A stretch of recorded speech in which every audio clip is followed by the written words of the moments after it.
Apakah Kristen mengenal Allah SWT? Saya Pendeta Henry Tandianta, Master of Bibliology Studies. Ya, sengaja kameranya saya balik biar nggak bosen ya, lihat wajah HTD melulu gitu ya. Bapak Ibu Saudara, dalam bingkai Indonesia Pancasila, ya orang bertanya boleh dong. Ya, mereka tahu saya itu Kristen, tapi mereka malah bertanya, Pak Pendeta HTD, apakah Kristen mengenal Allah SWT? Boleh ya, orang tanya begitu boleh. Dan saya pun juga akan menjawab dalam bingkai saling toleransi, saling menghargai, saling menghormati.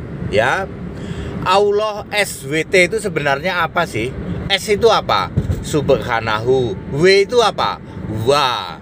T itu apa? Ta'ala. Artinya Subhanahu wa ta'ala.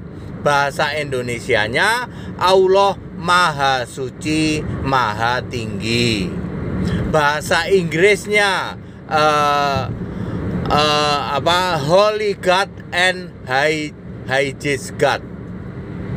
Ya, bahasa Indonesianya Allah Maha Suci, Maha Tinggi. Bahasa Arabnya Allah Subhanahu wa ta'ala, yang disingkat SWT. Itu dulu kita harus pahami. Ya, banyak orang tidak tahu juga SWT itu apa.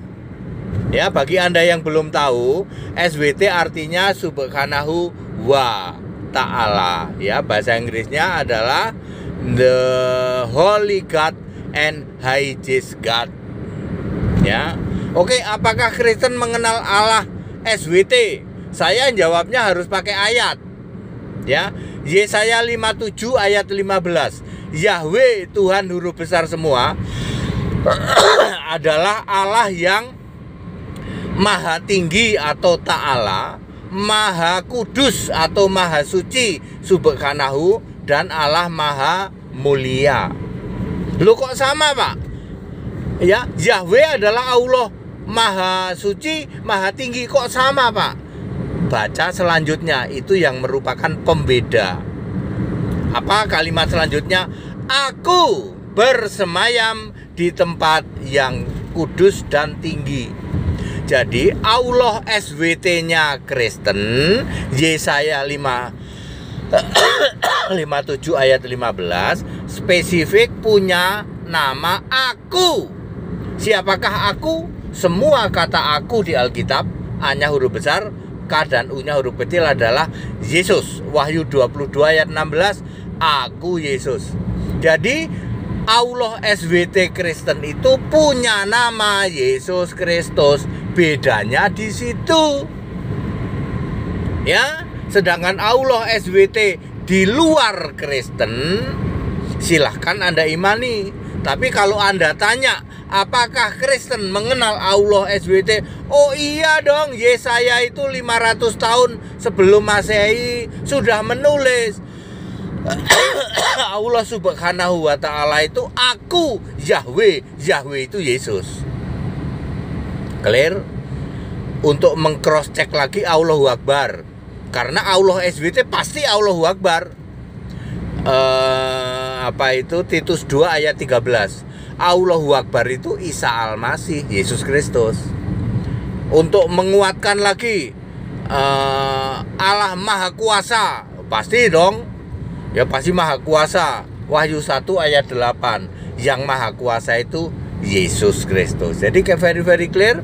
Saya sudah menjawab ya dalam bingkai Indonesia Pancasila toleransi. Silahkan Anda mengimani yang Anda imani masing-masing. Cuman saya sudah menjawab, apakah Kristen mengenal Allah SWT? Jawabannya yes, lebih dulu. Ya, ada di Yesaya 57 ayat 15. Dan bedanya adalah Allah Subhanahu wa ta'ala itu punya nama Isa Al-Masih. Kita saling menghargai, saling menghormati ya. Anda mengimani Allah Subhanahu wa ta'ala, monggo. Ya, imani sesuai versi masing-masing. Kalau kami, Allah SWT itu punya nama Isa Al-Masih. Ayatnya mana, Pak? Yesaya 57 ayat 15. Nanti didukung, di cross check lagi dengan Allahu Akbar. Titus 2 ayat 13 itu juga Isa Al-Masih. Di cross check lagi Allah yang Maha Kuasa. Wahyu 1 ayat 8 itu juga Yesus Kristus Isa Al-Masih. Very clear, padat, singkat dan clear dalam bingkai Indonesia Pancasila. Kita saling menghargai, saling menghormati. Kan kalau gitu enak ya Pak ya. Enak ya. Ya sebenarnya kami punya hak untuk mengatakan Allah SWT Isa Al-Masih. Tapi dalam bingkai Indonesia Pancasila saling menghargai, udahlah. Yang nyebut-nyebut Allah SWT silahkan Anda aja. Ya, kami menyebutnya Allah Maha Suci Maha Tinggi Isa Al-Masih. Itu kan hanya masalah bahasa ya. Kalau bahasa Arabnya seperti itu ya. Kita Indonesia, kita Pancasila, toleransi harus ya, keberagaman wajib disyukuri, bersahabat dengan beda iman itu bisa. Kalau toh dalam kehidupan sehari-hari kita mendapati kenyataan, loh kok keimanan kita tidak sama, ya nggak apa-apa. Toh kita bisa hidup bersama-sama. Ayo saling menghargai, saling menghormati, jangan hujat, jangan caci maki. Segala hormat kemuliaan untuk Isa Al-Masih, Allahu Akad wa Rabbani wa Al-Mungit itu Allahu Akbar, Allah Ta'ala ya, Allah Maha Suci Maha Tinggi itu. Haleluya. Amin.